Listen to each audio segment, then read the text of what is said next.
Alam mo ba na sa Spain may mga cookies na ang pangalan ay Filipinos? Pero ang tanong, meron ba itong kinalaman sa mga Pilipino? Ang pag-uusapan natin ngayong araw ay kung saan galing ang Filipinos, kung bakit ito tinawag na Filipinos, at kung bakit may mga Pinoy na na-offend, nalito o nagtaka sa pangalang ito.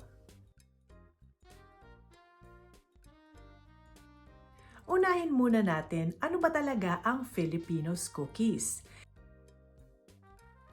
Ito ay ring-shaped chocolate-covered biscuits na very common sa Spain at iba pang parte ng Europe. Merong dark chocolate, may white chocolate, may milk chocolate, at may iba't ibang variations ng flavors over the years.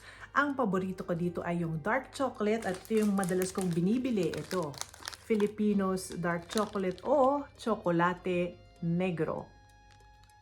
Ayan, buksan na natin. Papakita ko lang sa inyo kung anong itsura ng mga cookies sa loob. So, meron siyang tray. Ayan, meron siyang tray. Bubuksan mo. So, ayan, makikita mo, mga para siyang mga mini donuts. Ayan. Ganyan siya kalaki. Tapos, hindi ko kakainin. Ika-crack ko lang para makita nyo yung loob. Ayan. Ayan o, butter biscuit sa loob.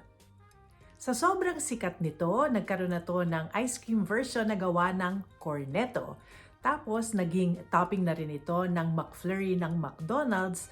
At alam naman natin na pag naging topping ka ng McDonald's, diba sikat ka katulad ng Oreo cookies. Ang Filipinos cookies ay ginagawa at binibenta ng Artiach. Sana tama yung pag-pronounce ko ng kumpanya. Isa siyang Spanish biscuit company na matagal na sa Europe. So, klaruhin natin para malinaw na malinaw, hindi ito produkto ng Pilipinas. Dito na pumapasok ang tanong ng iba. Inspired ba ito ng Filipino Rosquillos? Ang Rosquillos ay ring-shaped cookies naman galing sa Cebu. Ito ay plain, crunchy at matagal ng part ng pasalubong culture ng mga Pilipino. Kasi pareho silang donut shape, bilog.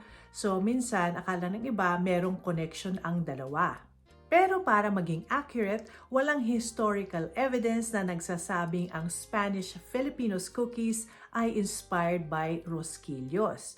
Walang official statement mula dun sa kumpanyang gumagawa nito, wala ring documentation ng recipe lineage, at walang historical record na nag-uugnay sa dalawang ito.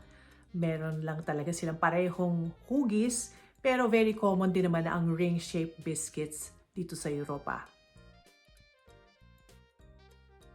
So ngayon, ang mas malaking tanong, bakit Filipinos ang tawag dito? Despite the name, hindi ito galing sa Pilipinas, wala namang Filipino recipe at walang direct involvement ang mga Pilipino sa paggawa nito.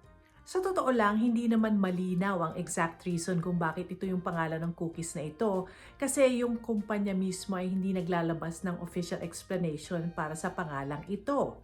Ang pinakatinatanggap lang na dahilan ay isa itong branding decision.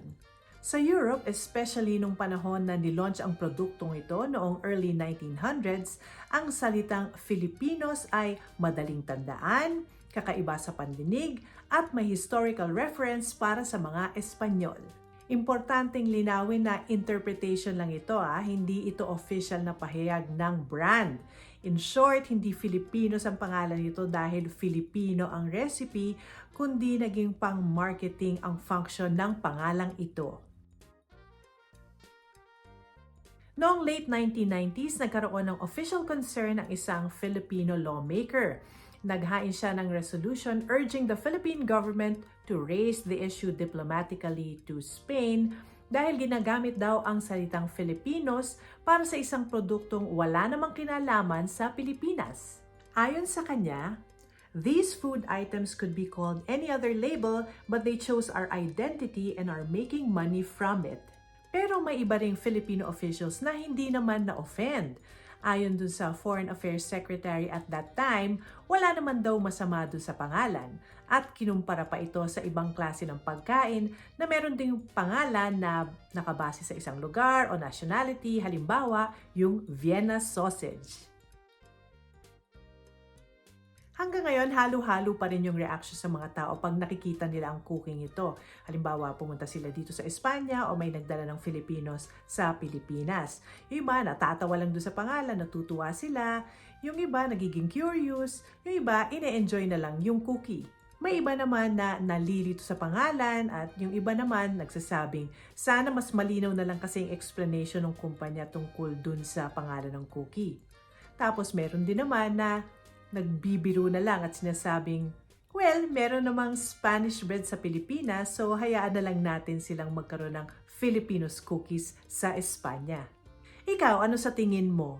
Harmless name lang ba ito? O medyo kulang sa cultural sensitivity kapag nationality ang ginagamit para pangalanan ang pagkain? Isulat mo sa comment section below. Gusto ko malaman ang opinion mo.